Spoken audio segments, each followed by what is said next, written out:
നമസ്കാരം. വിശ്വാസത്തിന്റെ പേരിൽ പ്രാകൃതമായ ആചാരങ്ങൾ അടിച്ചേൽപ്പിക്കുന്ന ജാതിമത നായകർ ഒരു വെടിക്കെട്ട് അപകടം കൊണ്ടും പാഠം പഠിക്കില്ലേ? പരവൂർ പുറ്റിങ്ങൽ ക്ഷേത്രത്തിലെ വെടിക്കെട്ട് ദുരന്തത്തിന്റെ പശ്ചാത്തലത്തിൽ രാത്രി സമയത്ത് വെടിക്കെട്ട് നിയന്ത്രിച്ചുകൊണ്ട് ഹൈക്കോടതി തന്നെ ഒടുവിൽ ഉത്തരവിറക്കിയിരിക്കുന്നു. അവിടെയും ജാതിമത വോട്ടുകൾ ലക്ഷ്യമിട്ട് നേതാക്കൾ പ്രസ്താവനകളുമായി രംഗത്ത് വന്നു കഴിഞ്ഞു. ആചാരങ്ങളിൽ തൊട്ട് കളിക്കരുത് എന്നും പറഞ്ഞ് അനാചാരങ്ങളെ ചൂണ്ടിക്കാട്ടി ജനത്തെ വർഗീകരിക്കാനുള്ള ശ്രമം. വോട്ടുകളാണ് ജീവനേക്കാൾ വലുത് എന്ന് പറയുന്നവർക്ക് നല്ല നമസ്കാരം പറഞ്ഞുകൊണ്ട് തുടങ്ങുകയാണ്. എല്ലാവർക്കും സ്വാഗതം. നാടാകെ ആ വെടിമരുന്നിൻ്റെ ദുരന്ത ഗന്ധമാണ്. മരണത്തിൻ്റെ മണമുള്ള കമ്പക്കെട്ടിൻ്റെ ശബ്ദം അടങ്ങാതെ അലയടിക്കുകയാണ്. ചെറിയൊരു ശബ്ദം കേൾക്കുമ്പോൾ തന്നെ പരവൂർ പുറ്റിങ്ങൽ ക്ഷേത്രവും പരിസരവും നാട്ടുകാരും നടുങ്ങുകയാണ്. ഈ ദുരന്തത്തിന് ആരാണ് ഉത്തരവാദി? ജില്ലാ ഭരണകൂടം വിലക്കിയിട്ടും അനൗപചാരികമായ അനുമതി നൽകിയത് ആരാണ്? തെരഞ്ഞെടുപ്പ് കാലത്ത് വോട്ട് തട്ടിയെടുക്കാൻ നിയമത്തിനും ജീവനും ഒന്നും വില കൊടുക്കാതെ കമ്പക്കെട്ടിന് നൽകിയ അനുമതിയാണ് ഏറ്റവും വലിയ ദുരന്തം. വെടിക്കെട്ടിനു മുമ്പ് ക്ഷേത്ര പരിസരത്ത് മുഴങ്ങിയ ആ അനൗൺസ്മെൻ്റാണ് സകലരുടെയും മനസ്സിലുള്ളത്. ജില്ലാ കളക്ടർ വിലക്കിയിട്ടും സർക്കാർ പോലീസ് തലപ്പത്ത് പ്രത്യേകം ഇടപെട്ട് അനുമതി വാങ്ങിക്കൊടുത്ത ഗുരുവായൂർ ദേവസ്വം ബോർഡ് ചെയർമാനും കൊല്ലം മുൻ MP-യുമായ പീതാംബരക്കുറുപ്പിന് നന്ദി പറഞ്ഞുകൊണ്ടുള്ള ആ അനൗൺസ്മെന്റ്. പറയുന്നവനല്ല, പറഞ്ഞാൽ പറഞ്ഞത് ചെയ്യുന്നവൻ. അതിനവസരമൊരുക്കിയ ഗുരുവായൂർ ദേവസ്വം ബോർഡ് ചെയർമാൻ കൊല്ലത്തിന്റെ മുൻ MP-യുമായ ശ്രീ പീതാംബരക്കുറുപ്പ് അവർക്ക് പുറ്റിങ്ങൽ ദേവസ്വം മനസ്സിന് വേണ്ടിയുള്ള പ്രത്യേകമായ നന്ദി അർപ്പിക്കുകയാണ്. തുടങ്ങിയിട്ടുള്ളൂ, ഞാൻ വേണ്ടെന്ന് വെച്ചിരുന്നതാ. അതിനവസരമൊരുക്കിയ ഗുരുവായൂർ ദേവസ്വം ബോർഡ് ചെയർമാൻ കൊല്ലത്തിന്റെ മുൻ MP-യുമായ ശ്രീ പീതാംബരക്കുറുപ്പ് അവർക്ക് പുറ്റിങ്ങൽ ദേവസ്വം മനസ്സിന് വേണ്ടിയുള്ള പ്രത്യേകമായ നന്ദി അർപ്പിക്കുകയാണ്. ഈ സ്ട്രോങ്ങിന്റെ ഒരു ഭാഗ്യേ. ഇതൊക്കെ എന്ത് അനൗൺസ്മെന്റ് മുഴങ്ങുമ്പോൾ പീതാംബരക്കുറുപ്പും കോൺഗ്രസ് നേതാക്കളും ആഹ്ലാദത്തിൽ അമർന്നിരിക്കും. ഈ തന്ത്രശാലിയെക്കുറിച്ച് ഓർത്ത് ഒടുവിൽ കളക്ടർ നൽകിയ നിരോധന ഉത്തരവ് ലംഘിച്ച് പോലീസിനെ ചാക്കിട്ട് പിടിച്ച് വെടിപൊട്ടിച്ചു തുടങ്ങിയപ്പോഴാണ് ദുരന്തം അതുവഴി കടന്നു വന്നത്. ദുരന്താനന്തരം വെടിക്കെട്ട് പ്രേമികളും നാട്ടുകാരും പീതാംബരക്കുറുപ്പിനെ സ്നേഹിക്കുന്നത് എങ്ങനെയായിരിക്കും? എന്തിനാണ് ഈ രാക്ഷസന്റെ ഫോട്ടോ ഇവിടെ തൂക്കിയിട്ടത്? ഒരിക്കലും മറക്കാതിരിക്കാൻ. ഇവനിങ്ങനെ കണ്ടോണ്ടിരിക്കുമ്പോ എന്റെ മനസ്സിലെ പക ഇരട്ടിക്കും. കണ്ട വഴിക്ക് പിടിച്ചിരുത്തി വെട്ടിക്കൊണ്ട ആളല്ലേ ഫോട്ടോ. നീ വിട്ടരുത്. മര്യാദക്ക് ട്രാവൽ ഏജൻസി നടത്തി മനസ്സമാധാനത്തോട് കഴിഞ്ഞ എന്റെ അടുത്തേക്ക് നീ കൊണ്ടെന്ന് പരിചയപ്പെടുത്തിയ ദൈവമല്ലേ. എനിക്ക് അന്നേ സംശയം ഉണ്ടായിരുന്നു.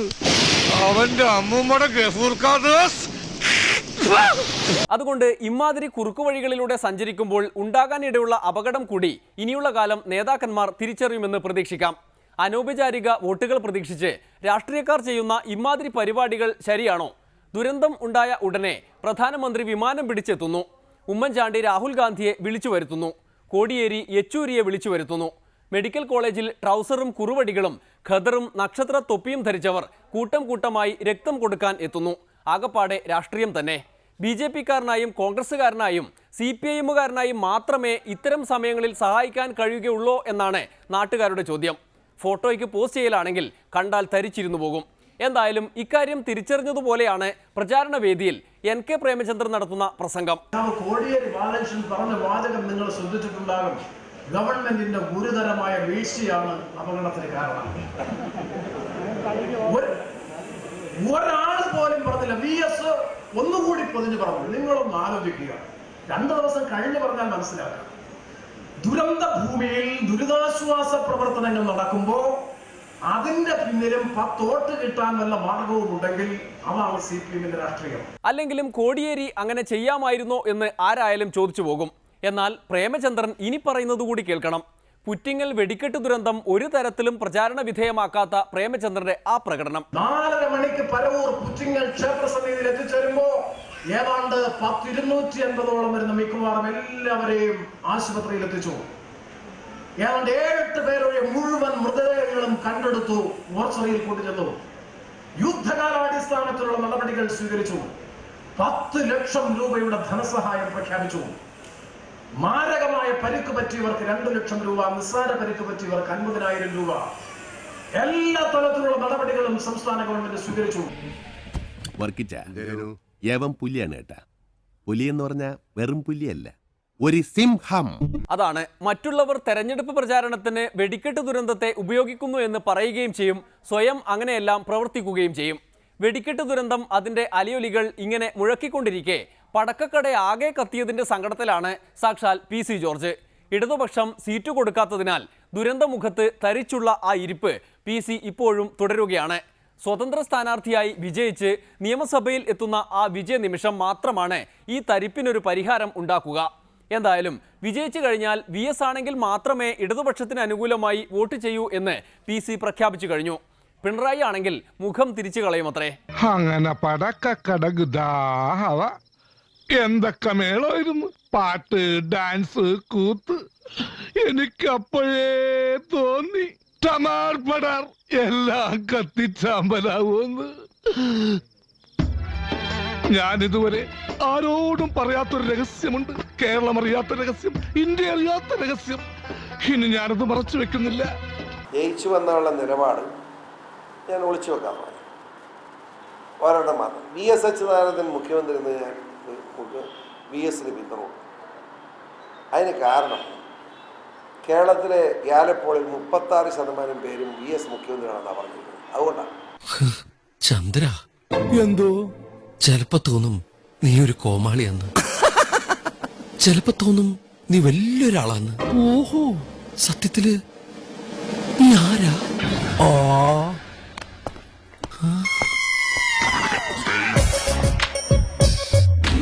അതാണ് PC, ഒരു പ്രത്യേകതരം അവതാരം. PC മാത്രമല്ല, കോൺഗ്രസുകാരും പ്രവാചക സ്വഭാവത്തിൽ പിണറായിയെ ഉന്നമിട്ട് പ്രവർത്തനങ്ങൾ ആരംഭിച്ചു കഴിഞ്ഞു. അതായത് LDF ആണ് അടുത്തതായി ഭരണത്തിൽ വരാൻ പോകുന്നത് എന്ന് അവർ തീരുമാനിച്ചു കഴിഞ്ഞു. വെടിക്കെട്ട് ദുരന്തം കഴിഞ്ഞാൽ ഉമ്മൻചാണ്ടി ആൻഡ് കമ്പനിയുടെ പ്രധാന പ്രചാരണം പിണറായി വിജയനാണ്. പിണറായി വന്നാൽ കേരളം കത്തിച്ചാമ്പലാകും എന്നാണ് MI ഷാനവാസ് പറയുന്നത്. അതുകൊണ്ട് ഉമ്മൻചാണ്ടി ഒന്ന് സൂക്ഷിച്ചിരിക്കുന്നതാണ് നല്ലത്. എന്തും മുഖത്ത് നോക്കി തുറന്നടിച്ചു പറയുന്ന പാരമ്പര്യമുള്ള ഗുരുക്കന്മാരുടെ അവസാനത്തെ വേരാണ് ഞാൻ. അതെന്താണ് സാർ, താങ്കൾക്ക് ശേഷം തായ്വേരിൽ പുതിയ വേരുകളൊന്നും മുളച്ചില്ലേ? മുളച്ചല്ലോ, ഒന്ന് മുളച്ചു. ആ ദേ നിക്കണു. അത് നേരാൻ വണ്ണം വളർന്നില്ല. എന്നാൽ തുറന്നു പറയണം, സത്യം സത്യമായി കേൾക്കാൻ എനിക്ക് വലിയ ഇഷ്ടമാണ്. എന്നാൽ ആദ്യം തന്നെ ഞാൻ പറയുന്നു, VS അച്യുതാനന്ദനാണ് അടുത്ത മുഖ്യമന്ത്രി എങ്കിൽ നമുക്ക് പ്രത്യേകിച്ച് ഭയപ്പാടൊന്നും ഉണ്ടാവണ്ട. കഴിഞ്ഞ പ്രാവശ്യം ഭരിച്ച പോലെ നിർഗുണ പരബ്രഹ്മം പോലെ അദ്ദേഹം ആയസ് 5 കൊല്ലം കിട്ടിയാൽ അദ്ദേഹം ഇരിക്കും. പക്ഷെ വരുന്നത് പിണറായി വിജയനായിരിക്കും. പിണറായി വിജയന്റെ കരങ്ങളിലേക്ക് ഭരണം കിട്ടിയാൽ കേരളത്തിൽ ഇന്നുവരെ കാണാത്ത അക്രമം അവർ അഴിച്ചുവിടും. ഞാൻ മുഖത്തടിച്ചുള്ള കാര്യം പറയും. എന്തും വളച്ചു കെട്ടി പറയുന്ന പാരമ്പര്യമല്ല എന്റേത്. അതുകൊണ്ട് കുഞ്ഞിനോട് ഞാൻ ആദ്യമേ പറഞ്ഞു തരേണ്ടത് ആയുസിന്റെ കാര്യമോ പഠിപ്പിന്റെ കാര്യമോ ഒന്നും അല്ല. ഒരു കാര്യം ഞാൻ തറപ്പിച്ച് പറയാം. ഇപ്പം ബുദ്ധിപൂർവ്വം മുന്നോട്ട് നീങ്ങിയാൽ ജീവിതം ഒരുവിധം പച്ചപിടിക്കും. അല്ലെങ്കിൽ മൊത്തം ഒരുതരം പുത്തരിക്കണ്ട മൈതാനം മതിയാവും. നമുക്ക് കൈപ്പഴ പറ്റിയാൽ പിന്നെ കേരളം ഉണ്ടാവില്ല. പിണറായിയെ പേടിക്കാൻ ഷാനവാസ് മുന്നറിയിപ്പ് കൊടുക്കുമ്പോൾ പിണറായി അല്ല ഞാനാണ് മുഖ്യമന്ത്രി എന്ന് VS അച്യുതാനന്ദൻ പ്രഖ്യാപിക്കുന്നു. വരുന്ന നിയമസഭാ തെരഞ്ഞെടുപ്പ് 2011 അധികാരമേറ്റ സർക്കാരിനെ പുനഃസ്ഥാപിക്കാനുള്ളതാണത്രേ. അതായത് VSനെ മുഖ്യമന്ത്രിയാക്കാൻ ഉള്ളതാണ് എന്ന്. 2006 മുതൽ 2011 വരെ കേരളം ഭരിച്ച ഇടതുപക്ഷ ജനാധിപത്യ മുന്നണിയുടെ ഗവൺമെന്റ് എന്തോ എങ്ങനെ ഇടതുപക്ഷ ജനാധിപത്യ മുന്നണി വീണ്ടും അധികാരത്തിൽ വന്നാൽ ഒന്ന് പോടോ.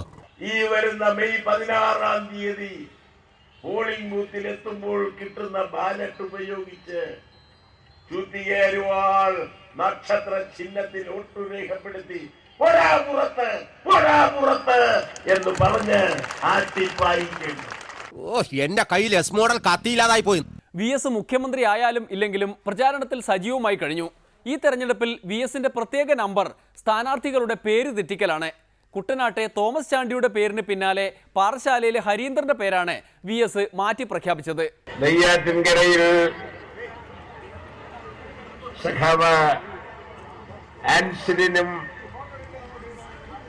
പാറശാലയിൽ സഖാവ് ശശീന്ദ്രനുമാണ്, ഹരീന്ദ്രനുമാണ്. ഹരീന്ദ്രൻ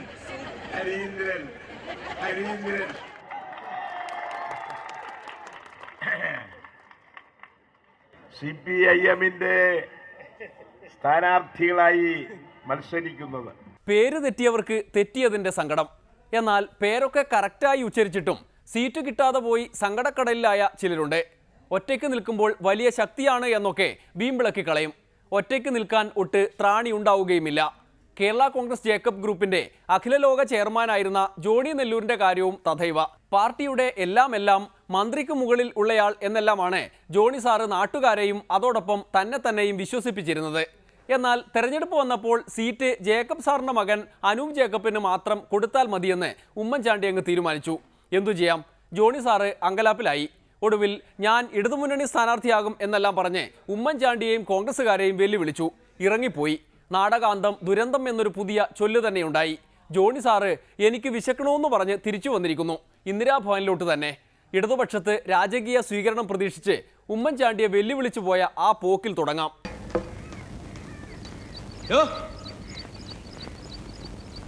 താൻ എവിടേക്കായി നോക്കണേ? താൻ്റെ പൊട്ടം കളിക്കുക. ഞാൻ തന്നെ വിളിച്ചത്. എടോ, കോട്ടും സൂട്ടും ഇട്ട് ഒരു വിറകോളിനും കടിച്ചു പിടിച്ച് നാളണയ്ക്ക് കൊള്ളാത്ത ലൊടുക്ക കാറിൽ ഇങ്ങനെ ഞെളിഞ്ഞിരുന്നാലേ സായിപ്പാവില്ല. നിന്നൊന്ന് ഞാൻ ശരിയാക്കി തരടാ. എടാ മുരട്ട് കാളെ, ഏത് പേട്ടയ്ക്കും കാശുണ്ടായ ഏത് പാവപ്പെട്ടവന് തന്തയ്ക്ക് വിളിക്കാം. 35 കൊല്ലം താൻ എന്നെ തെറി വിളിച്ചില്ലേ? ആ തെറിയൊക്കെ ഞാനിപ്പൊ തന്നെ വിളിച്ചിരിക്കണു. എന്ത് അടിച്ച് നിന്റെ മൂന്തയുടെ ഷേപ്പ് ഞാൻ മാറ്റും. താൻ എന്താ വിചാരിച്ചേ? ജീവിതകാലം മുഴുവൻ തന്റെ ചെരുപ്പ് നോക്കി ഞാനിവിടെ കഴിയുമെന്ന് വിചാരിച്ചോ? വേലക്കാരോട് എങ്ങനെ പെരുമാറണം എന്നുള്ളത് ഞാൻ തനിക്ക് കാണിച്ചു തരാം. കുറച്ച് വേലക്കാരെ ഞാൻ എന്റെ വീട്ടിൽ നിർത്തുന്നുണ്ട്. എന്നിട്ട് ഞാൻ തന്നെ വന്ന് വിളിച്ചു കാണിക്കാം. ഇങ്ങോട്ട് നോക്കണോ? താനിപ്പോ വിചാരിക്കുന്നുണ്ടാവും മൂർക്കം പാമ്പിനെയാണല്ലോ ഈശ്വര ഞാൻ പാല് കൊടുത്ത് വളർത്തിയെന്ന്. അതേടാ, മൂർക്കം പാമ്പിനെ തന്നെയാ നീ പാല് കൊടുത്ത് വളർത്തിയത്. ഞാൻ പോയി കഴിഞ്ഞ താൻ ഇവിടെ കിടന്നുണ്ടല്ലോ, മൂക്കുകൊണ്ട്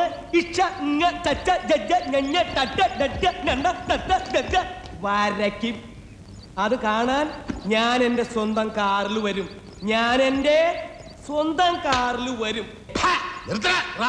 നീ പോടാ. അത് വേണ്ട, മത്തങ്ങത്തറിയാ. ധൈര്യം നീ എങ്കിലും വാട പുറത്തേക്ക്. ഇങ്ങ് വാടാ. മത്തങ്ങത്തറിയാ. ഈ പോക്കിനെ ഒന്ന് പ്രോത്സാഹിപ്പിക്കാനായി സഖാക്കൾ അങ്കമാലി, കോതമംഗലം എന്നെല്ലാം ആവർത്തിച്ച് ഉരുവിട്ടതാണ്. ജോണി സാറാണെങ്കിൽ അതിലേതേലും കിട്ടുമെന്ന് പ്രതീക്ഷിക്കുകയും ചെയ്തു. ഒടുവിൽ ഒരു സീറ്റും കിട്ടില്ല എന്നായപ്പോൾ പതിയെ ഉമ്മൻചാണ്ടിയുടെ അടുത്തേക്ക് തന്നെ തിരിച്ചു വന്നിരിക്കുന്നു.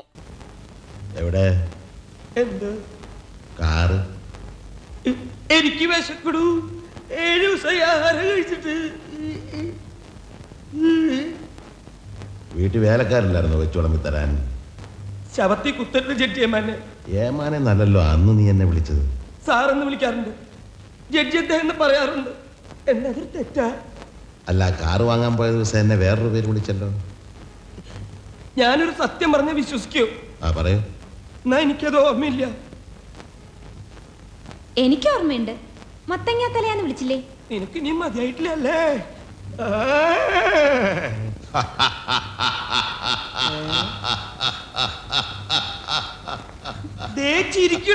ഇമാതിരി പോക്ക് പോയാൽ പാവം ഉമ്മൻചാണ്ടി പോലും വലഞ്ഞു പോകും. ജോണി സാറിന് ആവശ്യത്തിന് സഹായം കൊടുത്ത് കൂടെ നിർത്തും എന്ന് പ്രതീക്ഷിച്ചുകൊണ്ട് ഇടവേളയിലേക്ക്. അത് കഴിഞ്ഞ് പുത്തൻ സ്വപ്നങ്ങൾ. ഇന്നലെ ചൊപ്പനം കണ്ടപ്പോ ചൊപ്പനം കണ്ടേ, ഒക്കാച്ചിത്തവള നല്ലൊരു പാമ്പിനെ തിന്നേ.